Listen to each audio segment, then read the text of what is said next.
Welcome back to Dum Dum's 2099, where improvisers who've never roleplayed before journey into a futuristic world of Dungeons and Dragons. I am the Grand Wizard Bukake, your host. Alyn, Honor System, and Declan made plans for their future while flying to the moon.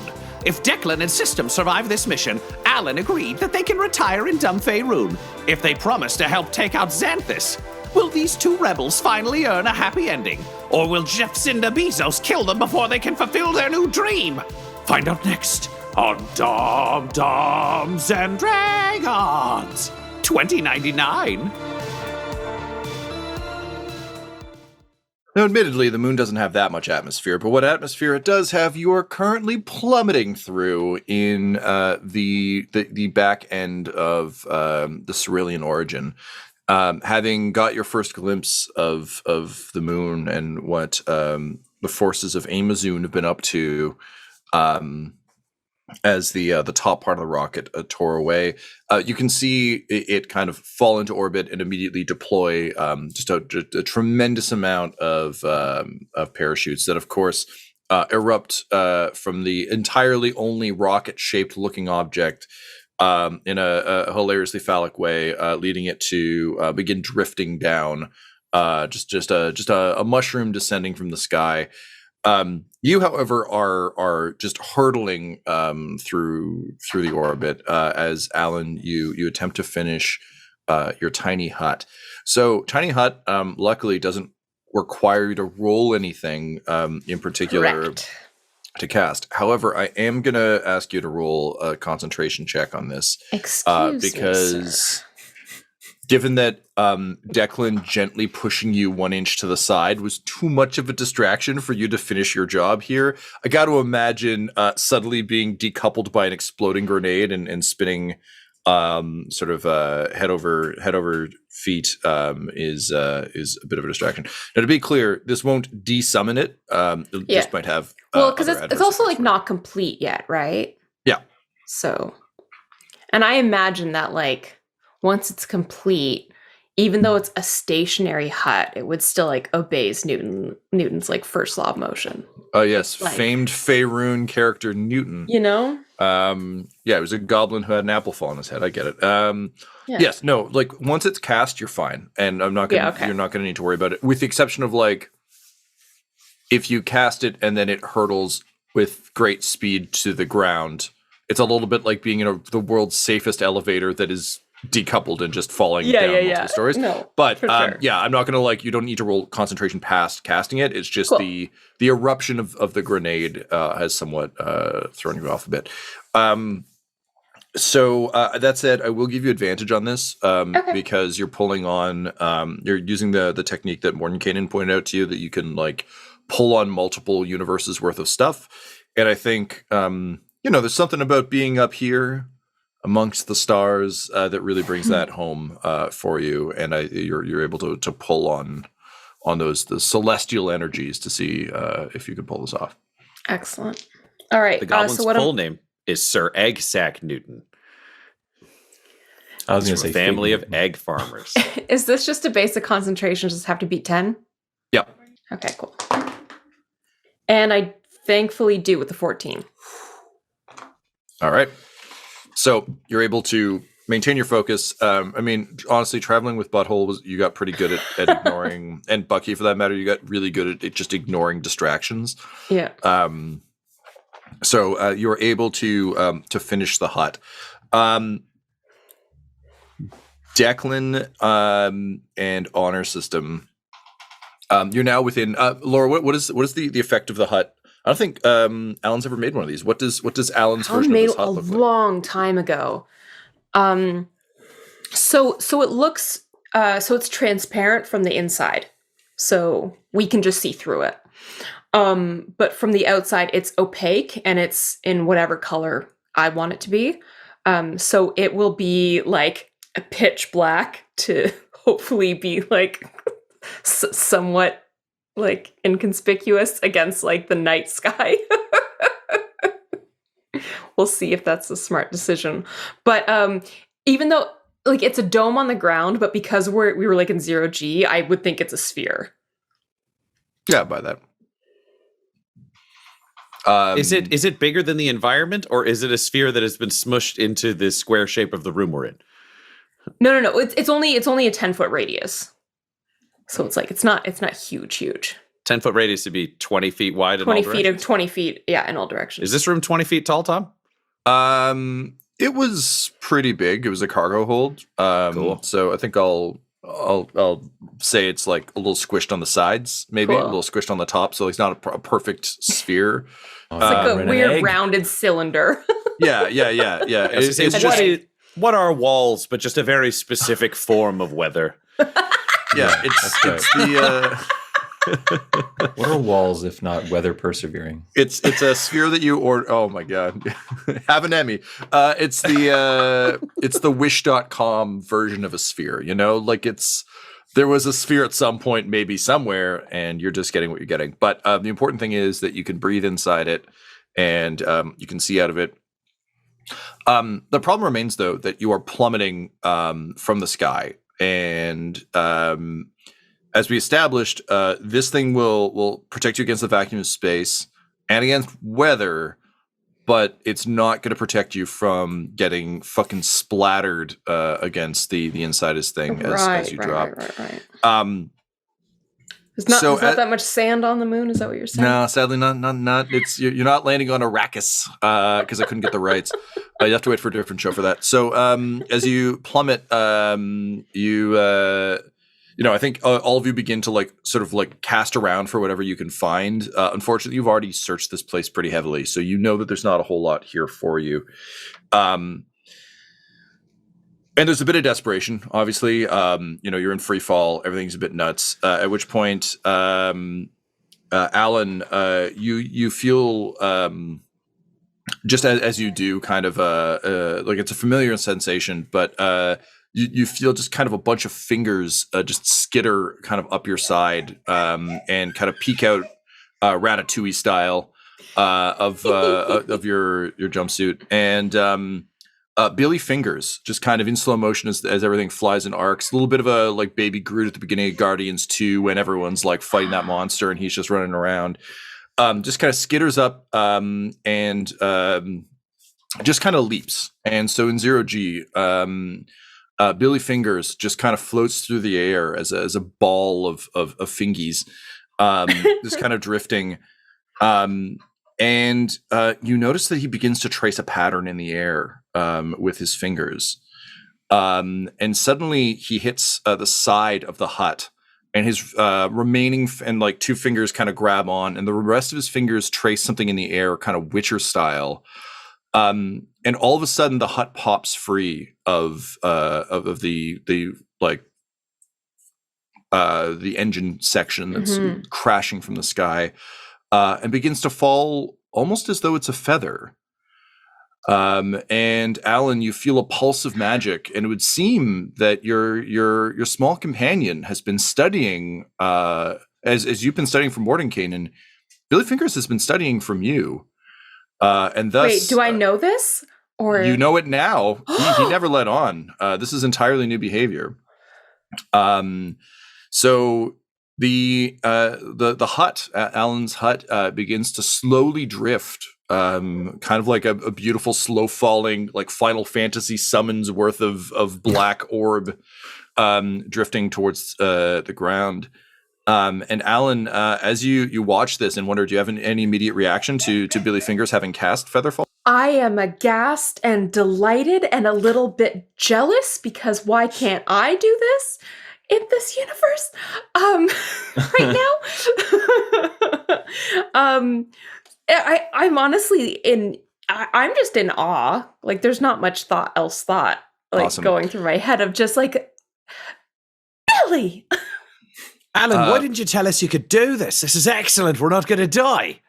At which point you see a few things begin to drift as ashen gray, sort of no longer moving fingers begin to fall away from Billy. You see them kind of drift towards you like cursed Cheetos in 0G. And you realize that, yes, Billy Fingers has gained the ability to draw power from this universe and to cast magic. But being a strange ethereal creature built by Butthole Farch, it has cost him rather dearly. Really? So he loses about a third of his mass. Billy, no! As fingers begin to float around the cabin with you of all manner of dead gods. And he kind of gives you a feeble, like, rock on sign as he continues to maintain contact.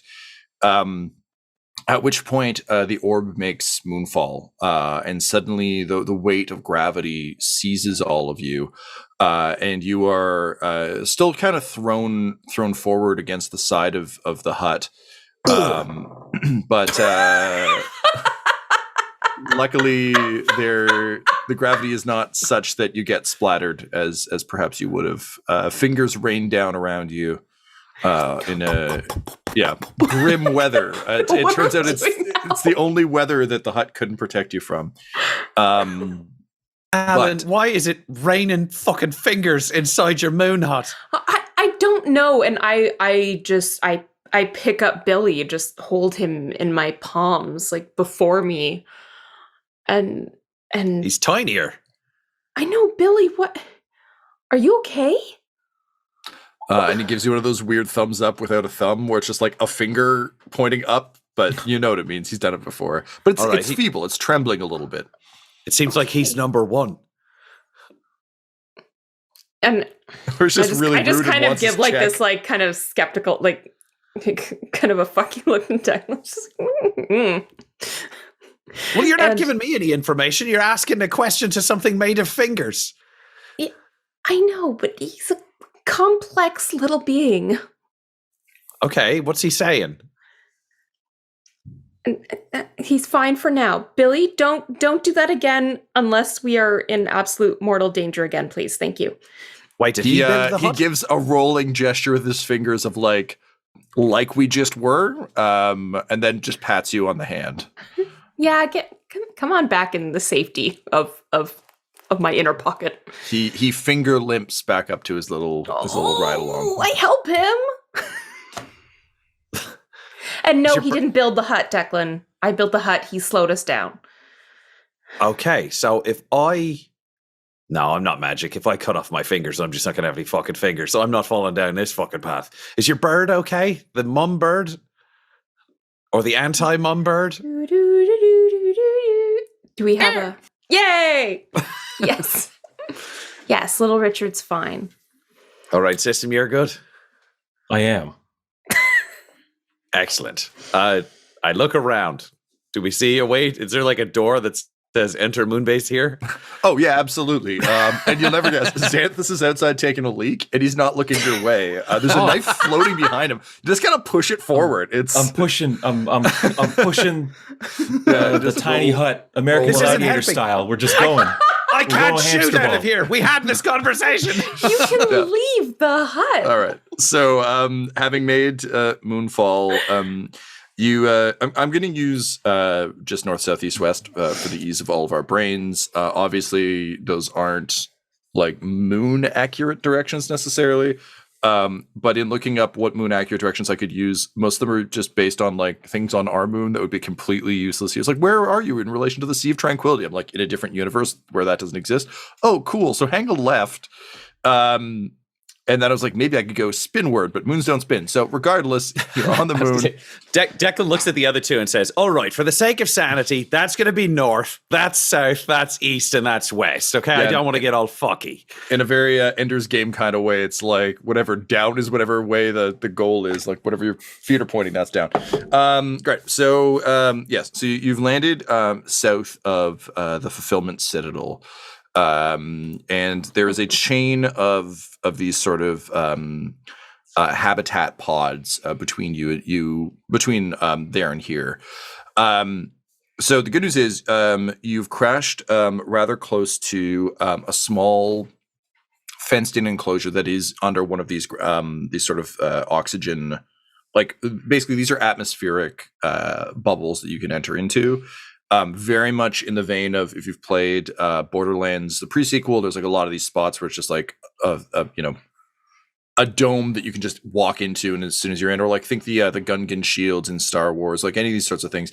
The difference being that these are metallic or glass structures. They just have like a porthole that you can walk through, but you don't need to do like any like hiss, depressurize, repressurize, all that shit because sci-fi. So you've landed near a small one of these that almost looks like where you would store gardening tools. It's just kind of like a shed on the edge of this particular chain of habitats. You can see from here inside there are definitely suits that like sealed oxygen like I keep saying I want to say Evo suits, but I feel like it's Exos. No, Evo suits. It is Evo suits. Anyway, regardless, spacesuits.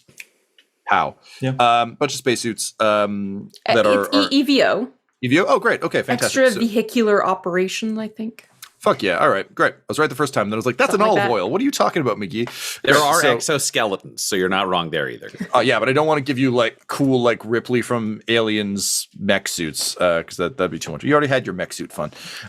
So you there's a bunch of EVO suits.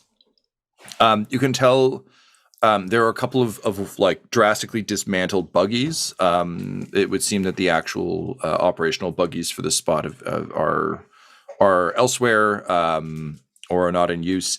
And yeah, basically it's like a little, again, like a fenced in garden enclosure if it had a little dome over it. And then from there, there are kind of a chain of these pods kind of going forward, but you're not quite sure what those are or how to get to them.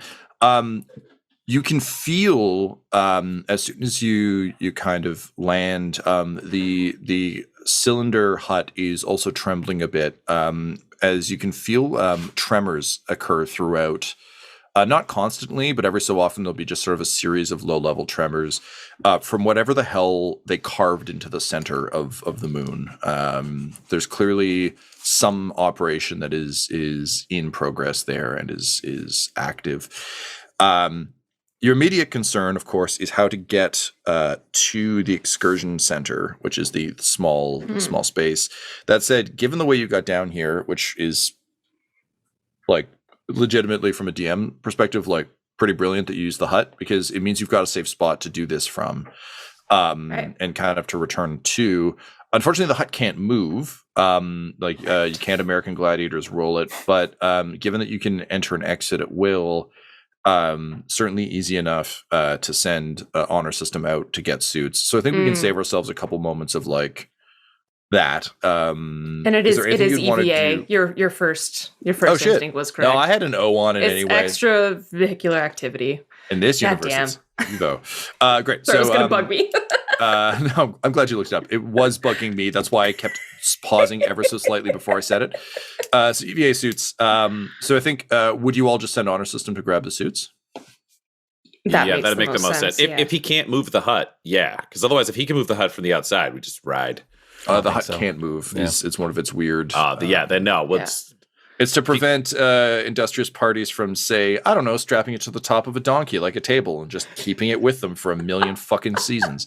So system, you're going out. Is there anything, y'all? There are no immediate threats. Like it was, you were not subtle. You were subtle in the sky, but dropping to the ground. They are aware. It is very funny because it is not the color of the moon's surface. Like it is pitch black. Yeah. It sticks out. Yeah, it is. Real bad. I don't know that space marble. I don't know that from the inside because it's transparent. So it's true. Yeah. So regardless, you know that your presence here is known. Obviously, but beyond that, you don't have too much information to work from. But is there anything you'd want to do before he goes? I think we got to move quick. System, do you need a gun? I have one, and I'll just brandish my SMG, my arm-mounted SMG. Considering everything rides on his success, Alyn, is there any sort of weird magic you want to put on him? I do like a body scan of what I feel like I can do. Just no, I mean not yet. I don't know. I'm trying to figure out. Still, kind of draw power and stuff. I understand from this universe. You need to save your strength for the battles to come. All right, so system, I think you just got to go. Bring back at least two suits. You don't need a suit for like the hand, do you? No, Billy. I think it's safe to say Billy doesn't need to breathe. Like he's All right, powered by like a crystal inside him, right? And the bird will just hang out in there. Okay, yeah, 2 suits would be good. I will return shortly, and Honor System runs out of Alyn's tiny hut. And as soon as you do, you are struck by the low gravity of the moon. So Honor System, you take kind of a leaping stride forward, and we just have one of those classic like someone gets superpower type montage moments where the first few steps are kind of like super awkward because you were attempting to run. I was thinking for a sec, okay, like obviously, yeah, the first time you step, it's going to be weird. But I was thinking like the gravity changed, like exiting the hut. And I'm like, on this world, gravity is weather. Yeah. Everything's weather. Before? Yeah. So yeah, you have I think it's particularly strange because as an automaton, like an organic being trying to step on the moon and gravity being weird would lead to like a lot of like, oh no, like I'm going to try and compensate, do this stuff. Whereas I feel like a robot just determining I run forward means your running legs would still be going kind of at speed. So there's a weird like Sonic the Hedgehog moment where your legs are just kind of digging through dirt before they gain enough traction to propel you forward. But then soon you're doing like the classic superhero, like I can't fly, but I can jump thing. Kind of taking those long strides. And you arrive at the excursion center. So again, this is just a small space. Looking around, the suit options are very limited. You can tell that it's kind of been cleared out. There's enough to piece together 2 suits. Or rather, I should say 2 kinds of suits. So essentially, from what you can see, there are lightweight EVA suits that are meant for kind of quick repairs close to base, not a lot of danger involved, definitely favoring manual dexterity, so much thinner in order to provide like actual fingy support as opposed to like, if you think about our human real world spacesuits where it's just like, this is like 5 oven mitts. Yeah. Good luck. You get an elbow joint and a knee joint, and that's about it. Yeah, fucking good luck. Yeah. Good luck, Aldrin. Alternatively, there is a much more sort of classic Earth-friendly spacesuit. It's like more reinforced and will clearly limit mobility a bit, but is heartier. So rather than have a whole debate and like there's just an excess of these so you can pick, basically it's up to you which ones you want to bring back. You can bring back only 2 suits because there's only enough parts to assemble 2 suits. And you can configure them in either configuration. They can both be the same configuration. What do you bring back? I bring back 1 of each. Okay, great. So kind of gathering together the bits and pieces, you kind of hop back, arrive back within the hut. And in the meantime, Declan and Alyn, you have a rather profound moment as Honor System is doing this. Obviously, you'd be keeping an eye on him, but given that there are no immediate threats, where you see your home, or I guess sort of an image of your home, at least, Alyn, far, far, far above you, and for the first time get an actual planetary sense of scale of the world that Faerun is nestled in, of the other continents, of kind of all of the possible creatures you could know or have ever known. And it makes Declan, I would imagine, probably makes you feel pretty small again in the greater scheme of systems and cycles and everything else. But Alyn, you've got kind of higher designs. What does looking upon the world of Faerun mean to you?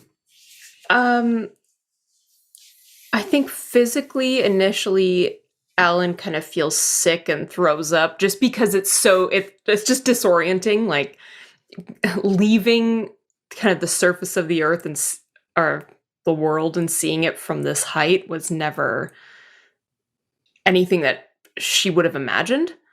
I don't think. So, I mean, going between universes, whatever, but like being that far above. So she throws up, but then quickly kind of gathers herself. Oh, smells. What do you eat? What? What? You got smelly barf and it's weird. What the fuck do you eat? Who doesn't have smelly barf?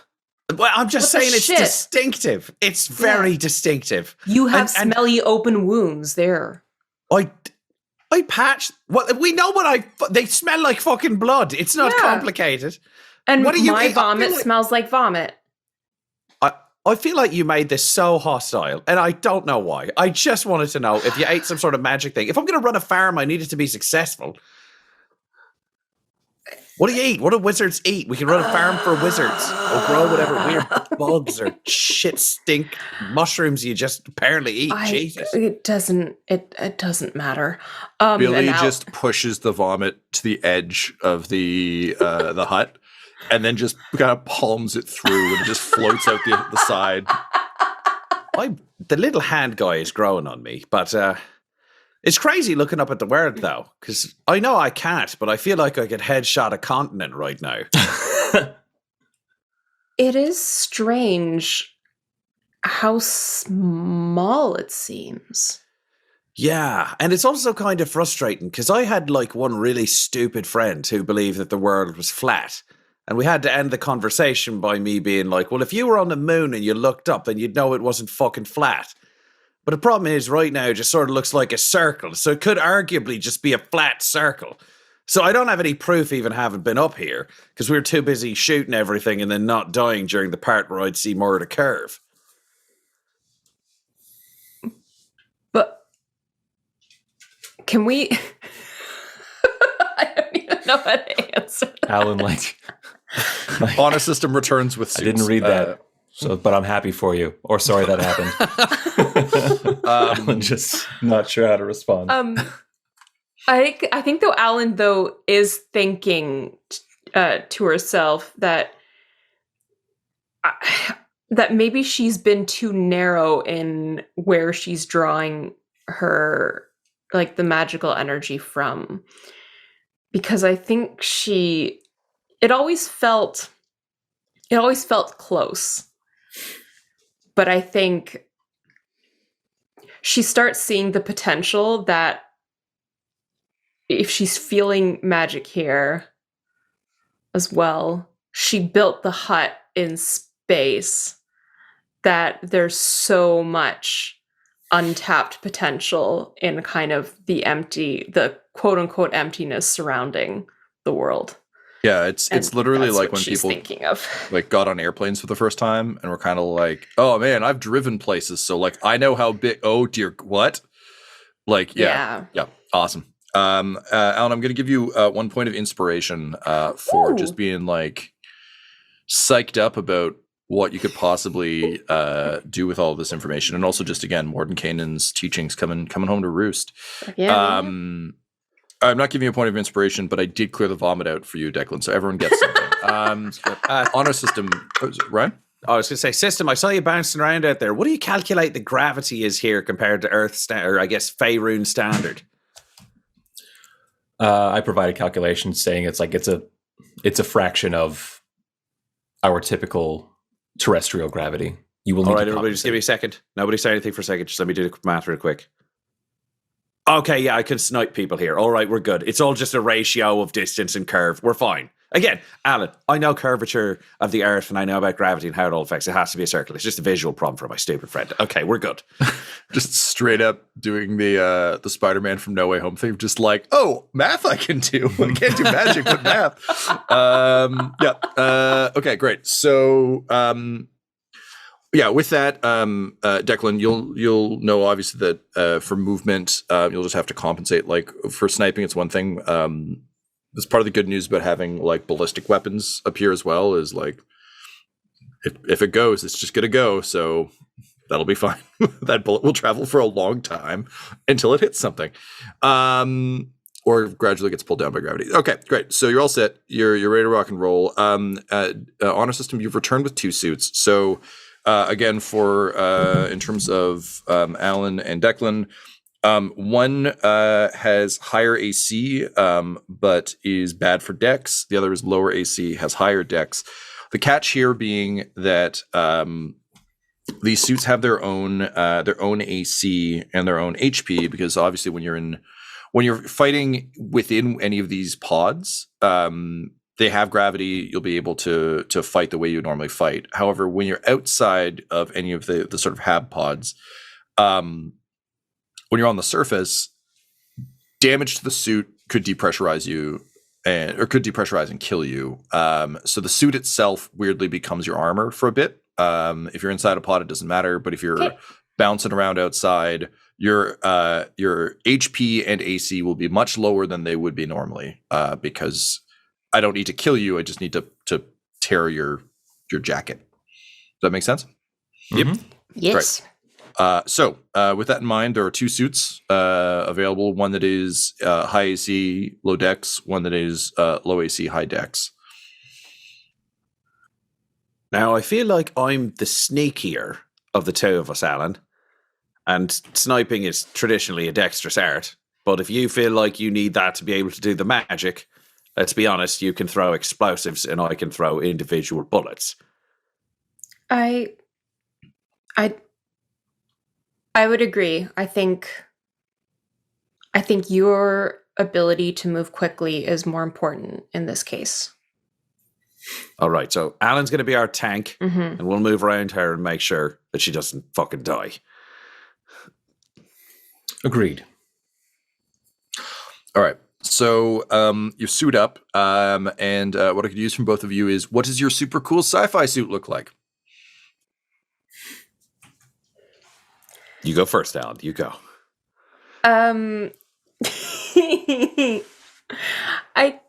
kind of like to imagine it's like a slightly more advanced version of like an really old school diving suit, like what people would have thought a spacesuit might look like in, like, I don't know, the 1930s or whatever. Yeah, so it would have been like a Jules Verne spacesuit. Yeah, but at the same time, it's still like it has like reflection. It's like a reflective sheen, silvery sheen to, reflect the radiation away, and a gold face shield, but Right.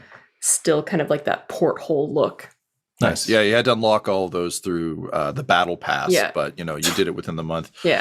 Fucking So it's Halo. weird, like it's advanced, but with weird stylistic holdovers from the past. Totally. So honestly, it is very much like you see these designs in like Hideo Kojima's video games, are like full of these things. Final Fantasy pulls from this. It is just like or like BioShock's a great example of this. Just like a jacked up.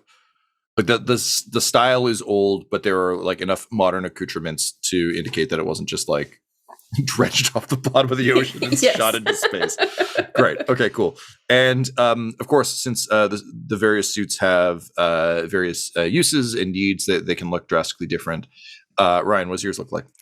Knowing it's an emergency suit that has to be put on quickly, it looks like the space suits that they wear in Star Trek. I think it's First Contact, where they have to fight the Borg on the outside of the ship. So it's the kind of suit that you can kind of zip into, only it's got a big shoulder head mounted piece with full movement that slots over it. So this looks a little heavier and more armored, not because it's actually armored, but just because that's the shape of the build, with a fully glass visor that's weirdly lit on the inside, so it shows your face all cool, but also you can do stealth in it because it's a sci-fi movie and all those franchises that don't make sense, where in space you shine the lights directly into your own eyes. Look, you best believe that I had the First Contact EVA suits in mind when I designed this encounter. So Yes, Ba-pow. that is the suit. Yeah, great. Yay. Okay, awesome. The only caveat being, of course, that you are in the sort of like the bright yellow and black sort of like motif of Amazon. In terms of stealth, that literally just means that like the suit is more black than yellow. The yellow is still aggressive, but it's there's less of it. Yeah, and the first thing Declan would do once they get out of the hut is just rub as much fucking sand, like moon sand, on the suit as possible. Yeah, the correct term is moon dust. Yeah, he would try to get as much moon dust on it to try to throw off some of the organic patterns as possible. You're gonna be able to sell that for so much on eBay when you get back planet side. Yeah. Alyn would do the same. Okay, sure. great.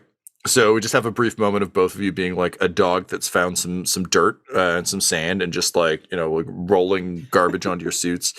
And then just goes down shoulder first, kicking legs out. honor system has to write you because I learned from a book I listened to the other day that it's really fun. Like if you fall over in a spacesuit, you're just pooched because like no one knows how to get up from, because to Tyler's point, the joints are so bad. So yeah, honor system comes and like gets you righted. Yeah, okay, great. So you're both dirtied up enough with moon dust that you're not, you know, beacons of murderable light. Excellent. Okay, so having done that, again, the fulfillment citadel is in the distance. You have a bunch of these pods. The way this is going to work is sort of at each juncture of this, you'll be able to choose sort of which pod you want to go to as you chain your way up. If you want a real clear visual metaphor for this, and you play Slay the Spire, it's literally just that, where it's like central point, 2 lines to next points, 2 lines from those points to the future one. Just because these things are widely spaced enough that it would be like time prohibitive for you to go to both, whereas they chain kind of forward from each other, almost like a DNA helix if you don't need an obscure video game reference. So from the crash site, or rather from the excursion center, which is your kind of first point, you do find like one of those Jurassic Park maps that's just kind of like a rough, almost technical diagram of the surrounding area. It would seem that the moon colony is well underway, but is also still very much under construction. Eventually, all of these pods will be linked by something called the Uber Hyperloop. But it's still under construction, and you can see they've like laid tracks for the Uber Hyperloop, but it's not in any way functional yet. And heaven help it if it rains. So you've got kind of a sense of what they're planning here. And even though they've got all the things set up, you're getting the sense that it's very much is like, what do we need? Just bare bones to get this operational. Moving between these things will be a pain in the ass, but we'll build up the infrastructure later. Not let's build the infrastructure first, build these things. Because as you know, Bezos's agenda had to be hyper accelerated by the treachery of Grace and Typhus, as well as the loss of quantum energy. So all makes sense with what you understand, but is going to make it a bit of a pain in the ass. So from this map, essentially the areas ahead of you on the way to the fulfillment citadel, directly ahead of you are 2 pods that you're quite excited to see listed because they will benefit you greatly. There is a medical bay and a tech wing.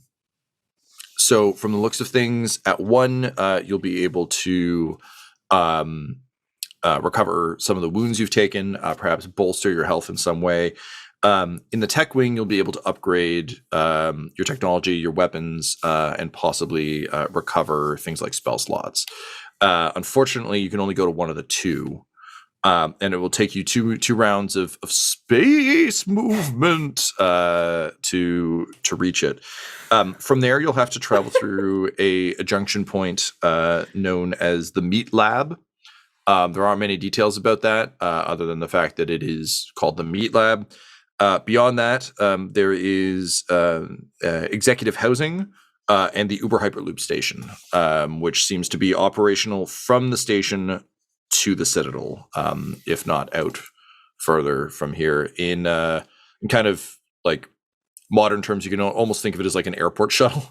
Like it's meant to get people from the Citadel to this kind of settlement and back. Eventually, it'll be able to link up to everything, but it hasn't been built yet. So the immediate question to you, the 3 of you, is which of the 2 pods do you travel to first? Quick technical question. Knowing there is a tech side and a medical side, would we be able to repair honor system at tech, or would he only get healed at medical? Because we do have a weird organic, inorganic part of it. Yeah, this is a matter of like if you went to the gun store and you needed to fix your computer, you couldn't fix your computer because they were just guns. So it really is a party-wide. Go to the place that'll help you heal up, or go to the place that'll help you arm up and recover some of your stuff. Did use all of my health dice or hit dice on our little break in the shuttle there. So honor system is looking more hale and hearty than he was before. How are you doing, Alyn? And sorry, just to be clear, guys, this also isn't to say you won't find more like nano patches and things along the way. Just like this is, as you've probably gathered, this is the equivalent of your long rest, one way or the other. Okay. I mean, I've been a lot better, but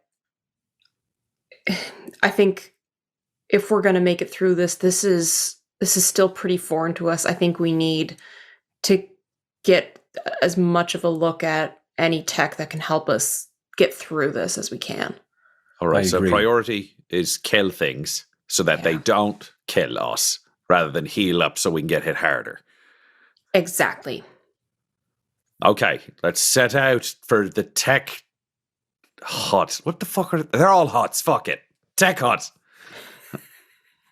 All right. And so stepping out of the excursion center hut, you see the sort of like rocky moon dust ahead of you. There's small craters. It's the moon. Imagine the moon. Obviously, the citadel kind of sparkling as a dark knife plunged deep into the surface of the moon in the distance. And we have our first delightful, no doubt, incredibly balletic and beautiful wonders of the mysteries of the galaxy attempt to move. So honor system, you're not wearing anything new.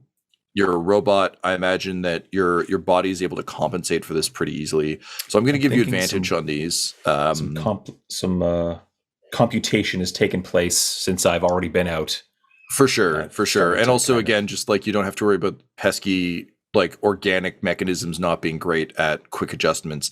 Alyn and Declan, basically the way this is going to work is I'm going to need rolls just to see how well you handle this strange movement. I do think that Alyn would be better than most at dealing with this, just because she misty steps, she dimension doors, she's cast a lot of featherfall, she's been a bat, she's used to moving, I think, in different ways and adapting to that. Yep, I agree. And I was actually going to say, even just with the cloak of the bat kind of tucked in and under your suit, you can almost use that as like a like to thrust you in one way or the other. You can't fly, but where I would say that if Alyn, if you weren't wearing a suit, I wouldn't actually I would make you roll kind of at the same level that you normally would, or not at all. The catch is that the suit is bulky. You're not used to wearing this much stuff. I am, however, going to give you advantage, or not disadvantage. Yeah, you're just going to come in level, I think. Okay, sounds good. And Declan, because you're in the lightweight suit, there is no penalty on this for you, so it is just a straight check. Great. So this is going to be a dexterity save from each of you, please. Save. And you're saying I have advantage on this? Yes, sir. Okay. So I'm using like reflex. Yeah, that's okay. Gotcha. Ooh, that's a 9. Ooh. Okay. 14. 14. Yep. 22. 22. Ew. So Declan and honor system, you're able to kind of take it at a bound. Coming out again, like Declan, it's strange for you, but it's because you're in a suit that's so similar to what you'd be wearing normally. You're able to compensate. It's still kind of awkward, but you're able to kind of make do. Alyn, unfortunately, you just trip. You just stumble immediately, and you do drift forward, but it's just like a slow drift, sort of face first, just plowing through moon dust. Declan and honor system, you've made it to the sort of second quadrant. You notice that Alyn has fallen behind you. You can go back and try and help her up, or you can move on to the tech wing. What do you do? Tech wing hut. Honor system would go back. Yeah, Okay. I think Declan wouldn't go back, but he would be watching the surrounding area, like ready to shoot or cover. Great, love that. All right, so because honor system went back, you won't have to roll to get up again. He's able to just kind of pull you to your feet. That's nice. And now that you've had your first kind of tumble, Alyn, you can also use athletics if you would prefer. I don't know that that's a better stat for you on this, but it's not better. great. So let's stay with reflex saves for you, and so for both you and honor system, please, and then we'll deal with Declan in a sec. Am I rolling with advantage going forward, or was that a one-off? No, you maintain your advantage. Okay. Oh, it's even worse, dude. That's a 4. 13. 13. All right, you back to your feet. You just keep rolling forwards with too much momentum. I Right think down. Alyn gets worse because she's getting frustrated. Like, Fair enough. moving should not be the thing that is difficult. You know what I mean? Yeah, totally. He just fucking made a hut while falling through space. God damn it. Yeah, it's the little inconveniences in a wizard's life that really irk them. Okay, so honor system, you make it up to Declan again. You notice that Alyn has fallen. You go back, and this time I think the two of you are able to just walk. It's a lot slower, and Alyn, you're doing that like dumb astronaut walk where you're just kind of like, Michelin manning it, foot in front of like penguin waddle sort of. Declan, in the distance, you see a number of flares come off of the citadel. You also, there are like a lot of like drone type things buzzing around it constantly, but you distinctly see flares that I think you would recognize easily as like jump packs or something to that equivalent. They aren't like rocketing towards you. It's just clear that like whatever team is meant to come figure out what the hell happened to you has launched. Then as you're kind of eyeing those, again, still very far in the distance, Alyn and honor system make it up to beside you, and the three of you together, one of you moving a little bit more slowly, a little bit more awkwardly than the others, I won't say who though, plow through the moon dust and enter the tech hut, where finally you'll be able to re-equip yourselves on your way to the Citadel. This episode of Dum Dums and Dragons 2099 features the voices of Ryan LaPlante at the Ryan LaPlante on Twitter, Tyler Hewitt at Tyler_Hewitt on Twitter, Laura Hamstra at EL Hamstring on Twitter, and our DM Tom McGee at McGeeTD on Twitter. This episode's sound was edited and mixed by Laura Hamstra. The system we're playing is Carbon 2185, and Dum Dums and Dragons artwork is by Del Borovic, who can be found at delborovic.com. Our theme songs are Core Collapse and Sanctuary of the Sky Gods by Nathaniel Yaverne, and our ad music is No Control and Chiefs by Jazzar, JAHZZAR, all available at freemusicarchive.org. When it comes to Dum Dums and Dice, you can visit our website at dumdumdice.com. Our Twitter and Instagram are at dumdumdice, and on Facebook at facebook.com/dumdumdice. But most importantly, we've got merchandise at redbubble.com/people/dumdumdice, or you can join our Patreon at patreon.com/dumdumdice. That's DUMBDICE. Now I'm off to do future things before we return for the next episode of Dum Dums and Dragons 2099. Dum Dums and Dice has to give a special thank you to the supreme beings of our Patreon at this time. The Half-Blind Prophet, Christopher Little, Sue One, George Dolby, Richard Cranium, Sammy Boy, Orion Birchfield, Scott Garland, Benjamin V, Gavin and Abby McDonald, Logan, Fire Unfriendly, Acrix, Grandma Likes D&D, Alyn, Austin Nut Powers Fry, Stabby Stranger, Glitch Trick, Roman Brown, Shulzari, Christian Mendez, Spot Allen, Flynn1138, Alarain Okapi, and Jill and Noel LaPlante. If you want your name to be added to this list, you can join our Patreon too at patreon.com/dumdumdice. Thanks to them, and a little bit of thanks to you.